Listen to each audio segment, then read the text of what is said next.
Cardoso, directora de Salud de la Intendencia de Montevideo. ¿Cómo estás, Virginia? Buenos días, un Buen día. gustazo arrancar el día con ustedes. Qué bueno, ¿no? La posibilidad que la Intendencia le da a... En este caso estamos hablando de adultos mayores, estamos hablando de gente de 80 y pico de años y la verdad hay que felicitarlos de esta iniciativa. ¿Cómo se prepara? Porque me imagino que no solo la parte deportiva de la Intendencia, sino la división de salud en este tipo de actividades. ¿Cómo se manejan? Sí, bueno, está bueno saber que en casi todas las playas, aparte de no solo las del este, también en el oeste, Claro. hay actividades muy interesantes y para todas las edades, ¿no? Porque acá vimos personas mayores, también los niños y niñas tienen distintas ofertas de actividades deportivas y lúdicas, así que bueno, y junto con esto, las acciones que la Intendencia de Montevideo hace en el Monteverano, como le decimos a estas actividades de verano, incluyen no solo lo lúdico y lo que tiene que ver con las actividades para invitar a que Montevideo en verano sea un lugar disfrutable y saludable, sino también lo que tiene que ver con los cuidados que tenemos que tener en esta temporada que nos permite un montón de disfrute de la ciudad, pero también necesita cuidados y acciones de cuidado. Por eso ahora, siempre que miro las playas, me parece importante contarle a la población que en las distintas playas, uno por playa, colocamos lo que se llaman semáforos solares, que son unas pantallas, unas placas que podemos ver que nos van mostrando, funciona casi como un reloj solar, digamos, ¿no? Sí. Donde según la inclinación del sol, la altura, etcétera, nos va indicando el grado, la intensidad de la radiación ultravioleta del sol en ese momento. Sí. Y nos indica no solo, bueno, como ahí un semáforo. ¿En Malvin hay? Hay uno por playa, no me acuerdo exactamente el cruce, sí. Porque a veces hay, ¿no? Pero hay uno por playa. Hay más de una entrada, pero hay uno por playa, generalmente sobre la entrada, sobre alguna de las entradas o la entrada principal, y ahí vamos a poder ver que tiene como si fuera un semáforo, entonces según dónde cae la sombra de la señalización, según la inclinación del sol, nos va a decir si está... en qué nivel de intensidad están los rayos ultravioletas y también nos indica, según si cae en rojo, amarillo, verde, esa señalización, qué cuidados tenemos que tener, ¿no? Entonces, qué tanta intensidad tenemos que tener en nuestros cuidados, que por supuesto a esta altura del año es casi obvio que es la radiación, aunque haya nubes, aunque no, es una radiación fuerte. A veces decimos, bueno, hoy no está tan fuerte el sol, pero en realidad eso no quiere decir que la radiación no, salís a caminar por la Rambla y te percatás que el sol está... O si no, volvés a tu domicilio y el otro día decís, ¿cómo me quemé? Exacto, en realidad, porque estaba nublado. Exacto.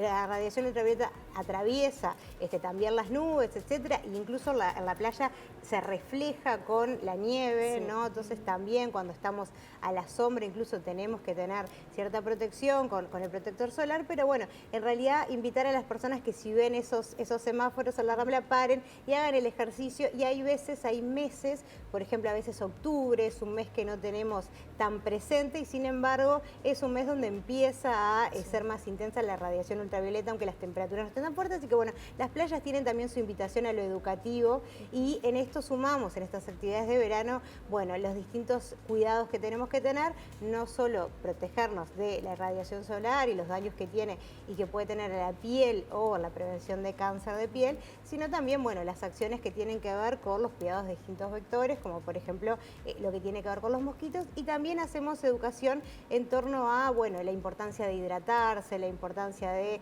los alimentos frescos en verano, los cuidados en torno a cómo mantener los alimentos seguros, las temperaturas, el no dejar los alimentos fuera de la heladera. O sea, hay distintas acciones educativas que hacemos en verano en distintos niveles para poder hacer que las temperaturas no sean un problema para la salud de las personas. En el caso de los mosquitos, es un tema que más que recurrente en estos últimos días, en las policlínicas municipales, ¿les dan a los usuarios repelentes para que se puedan cuidar de forma gratuita? Sí, lo que está bueno decir es que en el contexto de la consulta, o sea, no es como, voy y pido, sino que es en el contexto de la consulta, las personas que se atienden a las policlínicas de la Intendencia, se le da por familia un repelente y también, bueno, todas las acciones ¿Se lo dan educativas. ustedes o se le dan el ticket para que lo saquen en una farmacia? No, en la propia policlínica. Sí. Entonces, ahí con ese repelente también lo que estamos distribuyendo son acciones educativas, donde también damos información, folletería, tenemos cartelería visible en muchas de las policlínicas, bueno, en todas, que nos permite, bueno, recordar aquellos cuidados que tenemos que tener todos los años, a esta altura del año, pero esta temporada, digamos, se agrega la noticia de que en nuestro territorio está el virus que genera la infección de encefalitis equina, así que tenemos que, bueno, reforzar algunos cuidados que capaz que a veces estábamos más acostumbrados a enfocarnos en algunas cosas y en otras no tanto. Así que, bueno, las acciones educativas, el dar repelente uno por familia y el poder tener a los equipos de salud atentos a síntomas de sospecha, estar alertas y tener presente que, bueno, que si tenemos distintos síntomas vinculados a fiebre intensa, dolores de cabeza intensos, lo que tiene que ver con confusión o convulsiones, síntomas de ese tipo, tener presente que, bueno, una de las opciones es que puede ser esta infección de encefalitis equina, así que bueno, estar alerta y realizar las acciones de atención en salud. ¿Han tenido algún mensaje o un llamado de un posible caso? No, lo que hemos tenido en el territorio, por suerte, no hemos tenido casos de infección de personas, hemos tenido sí casos de infección de caballos. En todo este trabajo que está muy protocolizado, trabajamos en conjunto con el Ministerio de Salud Pública, el Ministerio de Ganadería, realmente hay una buena articulación de los equipos, y lo que hemos tenido son caballos sospechosos, sobre todo hubo una sola confirmación en Montevideo, en otros lugares del interior del país están más complicados, pero cada vez que el Ministerio de Ganadería o el Ministerio de Salud nos avisa que hay un caso sospechoso de caballos con síntomas que pueden ser compatibles con la encefalitis equina, lo que hacemos es ir a ese territorio, visitar a esa familia, trabajar las acciones educativas con esa familia y la protección, y a su vez en el territorio a las 9 manzanas que están a la redonda, realizar acciones intensivas de fumigación, de colocación de herbicidas y de educación, casa por casa, trabajar para descacharrizar sobre el uso de repelente, material informativo, etc. ¿Esto se da en la zona rural de Montevideo? ¿Se dio este caso de este caballo? En realidad, los casos que hemos tenido en general están en zona suburbana o rural, pero en realidad siguen estando, por más que podemos decir que es zona rural, dentro de la ciudad sobre todo, ¿no? Muchas veces son caballos bueno, que las personas utilizan para distintos trabajos, digamos, sí, en general, pero que han estado dentro de la ciudad en distintas zonas, o sea, son pocos casos, pero que han estado bien distantes entre sí. Lo importante siempre que nosotros le recordamos a las personas es que los caballos no son un riesgo para nosotros, ¿no? Los caballos, cuando tienen síntomas, habla de que nos alerta de que el virus puede estar presente en los mosquitos que están en la zona. Lo digo porque a veces nos ha pasado alguna familia que dice, ¿y ahora qué hago con el caballo? Como diciendo, puede ser un riesgo para mí o para mis hijos. No, el caballo no es, la infección no se transmite desde los caballos hacia las personas, pero sí es como un centinela, digamos, ¿no? Nos está avisando que puede haber un riesgo en esa zona, por eso hacemos acciones focalizadas, intensas, en lugares donde hay sospecha, que a veces nunca vamos a saber si es o no, porque se recuperan ¿Y en cuántos lugares de Montevideo se realizó esa acción que usted maneja? Bueno, en realidad venimos haciendo estas acciones en capaz una decena de situaciones, no porque todas se terminen o confirmando o teniendo una fuerte sospecha, sino porque ante la primera notificación nosotros vamos y realizamos las acciones, porque, bueno, después los días van pasando, digamos, y si existiera ese riesgo, el riesgo va a estar presente, ¿no? Entonces preferimos actuar antes si nos avisan de que hay alguna sospecha. Incluso a veces hemos acompañado a los propios veterinarios de Bienestar Animal de la Intendencia o del Ministerio de Ganadería para hacer las acciones en el momento. ¿Se están vacunando también ustedes?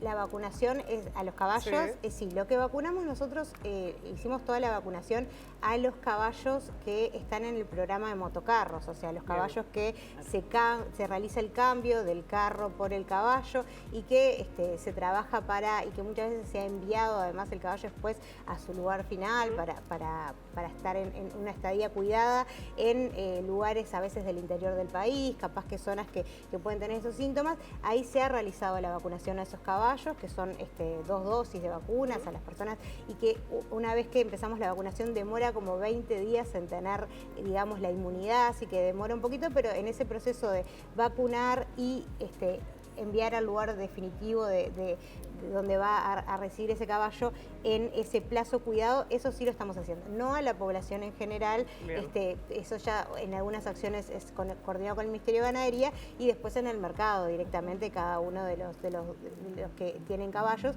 pero sí realizamos las acciones educativas, no solo que conozcan la vacunación, que sepan que existe y la importancia, sino también lo que tiene que ver con también el cuidado y los repelentes para animales, a los caballos, ¿no? Y también pensando en las acciones a las personas, que a veces nos pasa que minimizamos el riesgo, ¿no? Entonces tener atento a que las personas puedan tener presente los cuidados que tienen que tener, teniendo en cuenta la particularidad de este virus que hace que algunos cambios en las medidas de cuidado. ¿Por qué? Porque siempre nos enfocamos muchísimo en el Aedes aegypti y eso está bien, hay que seguir teniendo muchos cuidados en el Aedes aegypti. El Aedes aegypti es un mosquito que se cría en el domicilio o en el peridomicilio, por lo tanto, sobre todo se cría no tanto en los parques, etcétera, sino sobre todo en los cacharros que coleccionen agua en nuestras casas. Pero ¿qué pasa? El virus, el alfavirus que causa la encefalitis equina, es un virus que puede ser transmitido por otros mosquitos, por ejemplo el Culex, que es un mosquito el más común que tenemos. Entonces eso hace que, bueno, sea sumamente importante, además de descacharrizar y controlar el Aedes aegypti y su cría en el peridomicilio, se hace muy importante cuidarnos de cualquier picadura de mosquitos, ¿no? Ya no es eso que decir, bueno, es Aedes o no es Aedes, bueno, es importante, pero igual tengo que cuidarme de todas las picaduras y por lo tanto, sobre todo personas en estos territorios que nos ha pasado, que a veces no llega a ser zona rural propiamente dicha, pero está en la zona limítrofe, que muchas veces son personas que están en lugares con mucho verde y que realmente el cuidado de salir cubriendo de las zonas de la piel, colocarse permetrina arriba de la ropa para que no pique a través de la ropa los mosquitos, el uso de repelentes, sobre todo al atardecer, cuando baja el sol. Esas son acciones al aire libre que tenemos que tener, sobre todo estas personas que muchas de las familias que hemos estado trabajan mucho al aire libre, claro, ¿no? Entonces eso es muy importante, además de los cuidados dentro del hogar que sabemos, los mosquiteros, las tabletas, los espirales, los tul para los bebés, toda esa serie de cosas que tenemos que hacer y que creo que siempre hicimos mucho énfasis en descacharrizar y eso está muy bien. Tenemos que sumarle hoy el fuerte énfasis en el uso de repelente y las medidas de protección de cualquier picadura. Exactamente. Sí. Por eso siempre digo que las acciones que hace la Intendencia de Montevideo en todo el departamento para la Aedes o con estas acciones vinculadas a los caballos con sospecha de encefalitis equina, tenemos que sumar acciones todos y todas para protegernos en nuestras casas, ¿no? Es una acción donde todos y todas hacemos un poquito para que sea un verano donde los mosquitos no sean un riesgo para nuestra salud. Virginia, te cambio de tema. Hablemos de la situación de las policlínicas municipales. El año pasado se han dado situaciones de violencia en muchos barrios de Montevideo, algunos son más complicados que otros. ¿Cómo se analiza esta situación? En aquel entonces tú hablabas de una situación crítica. Ahora, ¿ha cambiado por parte del Ministerio del Interior? ¿Cuál es la situación? Bueno, lo que sí tenemos que decir es que la situación de inseguridad no ha cambiado. Ayer mismo estuvimos trabajando en una de las policlínicas, un robo a los usuarios fuera del lugar de cuando estaban yendo a pedir número, ¿no? O sea que realmente es algo de todos los días estar trabajando sobre las situaciones de inseguridad en los territorios. Recordemos que la Intendencia de Montevideo tiene 23 policlínicas, más los 6 policlínicos móviles, o sea que estamos por todo Montevideo realmente, y bueno, y vemos la realidad que vive la gente, ¿no? Por ejemplo, caso puntual decías robo, pero, o sea, han ingresado a los centros. Nos ha pasado distintas situaciones de robo a usuarios o a funcionarios cuando salen o entran de la policlínica, nos ha pasado, bueno, estas situaciones de balaceras próximas a las policlínicas. La mayoría de las veces no son agresiones hacia la policlínica, pero sí por estar en el territorio donde está pasando esa situación de violencia, y a veces también nos ha pasado de usuarios, usuarias con distintos tipos de problemas, muchas veces patología de salud mental o en vínculos con alguna actividad delictiva que de alguna forma descompensan, podríamos decir, en la policlínica, generan situaciones de agresión. O sea, realmente el tema los territorios están la violencia está siendo parte muy fuerte de la violencia en el territorio. Eso lo hemos trabajado con el Ministerio del Interior. Si bien tenemos que decir que la situación de inseguridad y la realidad de violencia sigue siendo una preocupación cotidiana, estamos trabajando con el Ministerio del Interior en zonas más críticas, como fue Casaballe. Estamos logrando coordinar acciones, sobre todo vinculado a el patrullaje que nos permita que en horario de funcionamiento tratemos de, por más que todavía hay cosas que seguir ajustando, tratemos de que pueda ser seguro y para los que van a trabajar. ¿Pero aumentó el patrullaje? En la zona de Casaballe, alrededor de la policlínica, acordamos un aumento del patrullaje y eso se dio. Incluso después hicimos una actividad de seguimiento, una reunión de seguimiento de cómo venía el patrullaje. El equipo de salud de la policlínica de Casaballe hizo unas recomendaciones para ajustar y se tomó en cuenta. O sea, venimos coordinando y trabajando y seguimos en diálogo. Pero a mí lo que sí quiero destacar y que me preocupa, nosotros en las policlínicas de la Intendencia de Montevideo teníamos seguridad, en general guardia de seguridad, en algunas pocas, 4 policlínicas, en pocas donde se había dado alguna situación más grave alguna vez, y eso fue quedando como parte del equipo la integración del guardia. Nos pasó en este periodo que también trabajando con los trabajadores y trabajadoras y la situación que están viviendo y las preocupaciones, que tuvimos que poner seguridad en todas las policlínicas, lo cual implica contratar o guardias o incluso poder pagar horas de 222, ¿no? Entonces depende de la realidad y la situación y lo que se evalúe que es mejor. Entonces acá, que el otro día escuchaba a Cipriani también decir que en ACE que realmente la seguridad y la policía y las horas de 222 son el tercer rubro en el que más se gasta en ACE, nos decía en la prensa, que es una realidad que compartimos con la Intendencia, en el sentido de que hemos aumentado el rubro y ahora incluso hay policlínicas en donde están evaluando si es necesario blindar o no. Todo eso son recursos y nos tiene que preocupar cuando tenemos un sistema de salud que tiene muchas necesidades y se está gastando tanto recurso en la seguridad. Tiene que ser una preocupación porque necesitamos recursos para medicamentos, necesitamos recursos para servicios, necesitamos recursos para especialistas, necesitamos recursos económicos para todas esas cosas, y una parte importante se lo está llevando la seguridad, y eso como sociedad nos tiene que impactar porque repercute en la atención de las personas. Me quedé con lo que dijiste, blindar puerta, blindar ventanas. ¿Qué se está analizando y en qué situaciones, en qué barrios más que nada se analiza blindar? Bueno, tenemos una comisión de seguridad, la Intendencia, que sobre todo también coordina con el Ministerio del Interior, pero que analiza las condiciones de seguridad de las propias instalaciones. Ese equipo de seguridad está evaluando algunas policlínicas donde han existido riesgos, en particular en la de Casaballe, donde se dio la situación más grave que tuvimos hace poco, de esta balacera que la bala impactó en el auto de la odontóloga cuando se estaba yendo de trabajar. En esta situación lo que estamos evaluando es, bueno, si hay algunas de las ventanas, muchas policlínicas tienen ventanales grandes, por más que tienen rejas, digamos, esos ventanales también están muy expuestos, iluminan mucho el lugar y lo hacen muy agradable, pero en estas condiciones en donde están ocurriendo balaceras, etcétera, es un riesgo. Entonces lo que estamos evaluando, por ejemplo, en las policlínicas de Casaballe, estamos evaluando con el Consejo de la Comisión de Seguridad que algún ventanal que esté hacia zona muy expuesta haya que blindar, y bueno, y seguiremos la evaluación en las distintas policlínicas.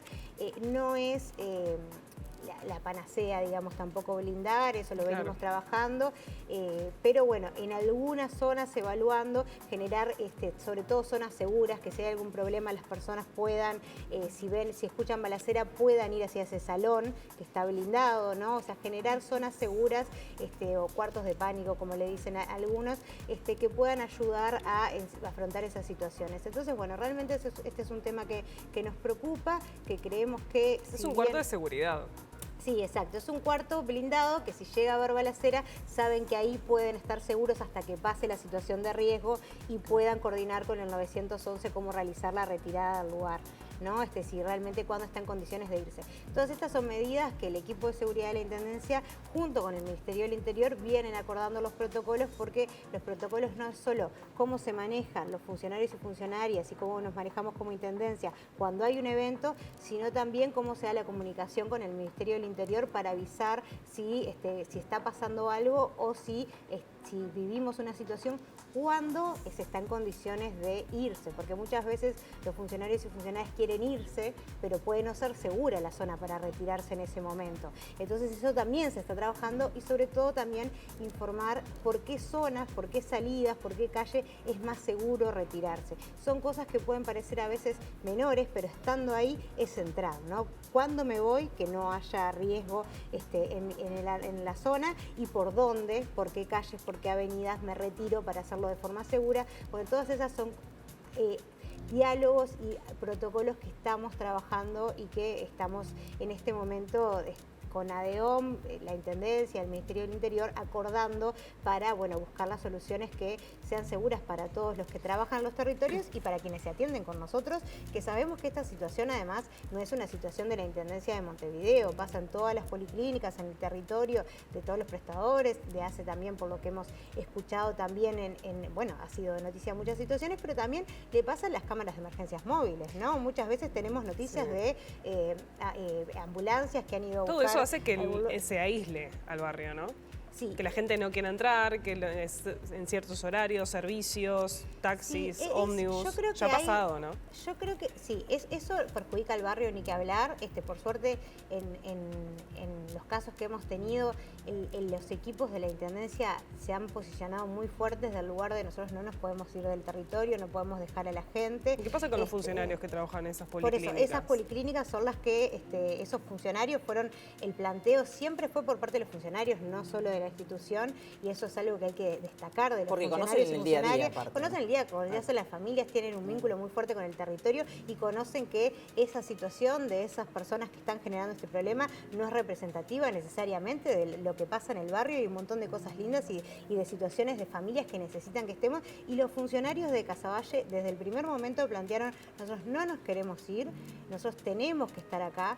Y es importante, por lo tanto, qué condiciones tenemos que tener para poder seguir acá. Y no hubo ningún funcionario o funcionaria de esa policlínica que solicitara irse del lugar. Eso es un dato no menor, porque habla también del compromiso de los equipos, pero además del barrio, que es un barrio que también tiene muchas cosas lindas, por algo los funcionarios eligen quedarse, ¿no? Y acá quiero decir que esto de que es primero el huevo o la gallina, ¿no? En realidad también el retiro del Estado y el debilitamiento del Estado empeora las situaciones de seguridad. Tenemos barrios donde a través de las problemáticas que tuvimos en la pandemia, que la presencialidad se retiró, que muchos lugares cerraron, que muchísimas policlínicas del primer nivel de atención, no de la Intendencia, pero sí otros prestadores cerraron o recortaron horario, que cerraron programas, se acuerdan que en aquel momento además cerraron las escuelas, programas de cercanía que se retiraron, etcétera. Entonces, el Estado se retiró en ese momento de la pandemia, también por distintas decisiones de cambio de políticas sociales, pero que después le costó retomar.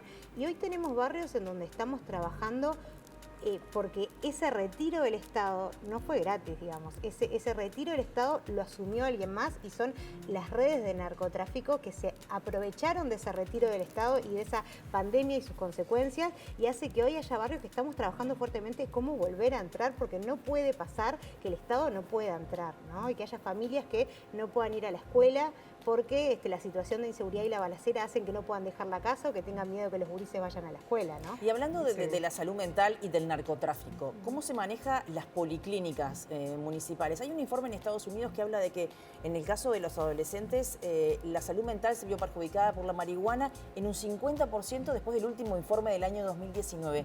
¿Cómo maneja las policlínicas municipales? Hablando más que nada del narcotráfico y de los jóvenes que consumen las sustancias. Sí, yo creo que acá hay como muchos temas. Primero, el vínculo entre consumo de drogas y distintos padecimientos de salud mental no necesariamente es lineal, ¿no? No necesariamente es... Tiene relación uno con el otro. Exacto, no necesariamente porque consumo esto voy a tener este problema, ¿no? Es más complejo. Son los dos temas centrales de las policlínicas, ¿no? El tema de salud mental es un tema central de todo el país. Prestadores privados, públicos, todos estamos, creo, viviendo distintos bueno, han salido los números de lo preocupante, la situación que están viviendo sobre todo los jóvenes en torno a salud mental en todo el país. Es un tema salud mental hoy, por eso también desde la Intendencia de Montevideo venimos trabajando fuerte en fortalecer la atención a la salud mental a través de distintas estrategias. Primero, aumentamos la presencia de psicología como área de atención. Todas las policlínicas de la Intendencia de Montevideo tienen a psicología como parte del equipo interdisciplinario.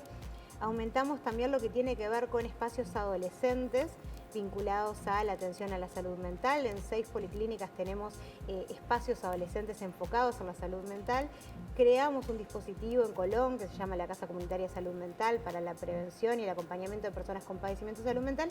Y también creamos el espacio CONTAS, centrado en adolescentes entre 15 y 20 años, que queda en el centro de Montevideo, donde cualquier joven puede escribir al WhatsApp al 099-019-500 y entrar en contacto con el espacio CONTAS y agendarse para una atención con el equipo interdisciplinario que tiene trabajo social, psicología y psiquiatría. Y por lo tanto las acciones que venimos haciendo son muchas, y también en 8 policlínicas capacitamos al equipo de salud para generar dispositivos grupales o individuales para el abordaje de uso problemático de drogas. ¿Manejan cifras? ¿Hay aumentos? ¿En qué edades se da más? ¿Es más en los adolescentes, en los adultos, en las policlínicas? Me imagino que deben tener un registro y evaluaciones diarias de cómo abordar el tema. Sí, en realidad las cifras más contundentes, digamos, son, por suerte, tenemos datos a nivel nacional y de los relevamientos que se vienen haciendo y las encuestas, y realmente las cifras son preocupantes. Siempre las edades que más preocupan, porque son donde hay mayor tasa de suicidio, es en los jóvenes, sobre todo 15 a 20 años es una edad donde está en aumento los suicidios o los intentos de autoeliminación, y también las personas mayores, ¿no? Son los 2 grupos etarios que realmente tienen índices, indicadores que nos hablan de una preocupación muy importante. Lo que ha pasado con los jóvenes es que no ha parado de aumentar los distintos indicadores de malestar psíquico y de vinculación con la conducta suicida, ¿no? Por lo tanto, creo que el tema de salud mental trasciende a los jóvenes, el tema de consumo de drogas trasciende a los jóvenes, es un problema de la sociedad toda, pero claramente hay un foco especial en qué le está pasando a los jóvenes. Creo que en muchos territorios, además, esta situación de inseguridad afecta a los jóvenes. Hace poco se publicó un estudio, por ejemplo, en la zona de Casaballe, de cómo la inseguridad en el trayecto de caminar desde la casa hasta el centro de estudio ha hecho que muchos jóvenes abandonen el estudio, la secundaria. Entonces, ¿vinculado a eso? Exacto. El estudio salió hace muy poco de la Universidad de la República, releva exactamente el vínculo de la inseguridad con la continuidad educativa, ¿no? Y eso después impacta en todo el futuro de ese adolescente, ¿no? Entonces, es increíble que esté pasando eso, ¿no? Exacto. Es muy compleja la realidad que estamos viviendo, pero nosotros estamos convencidos de que la forma de encontrar caminos para ir superando o acompañando la realidad es estando presente. El Estado no puede retirarse, tenemos que estar presentes y tenemos que buscar nuevas formas para acompañar estas situaciones. Gracias por la visita, Virginia, un placer recibirte, y bueno, seguiremos atentos a las propuestas de la Intendencia de Montevideo en toda la capital. Muy amable. Muchas gracias. Bien.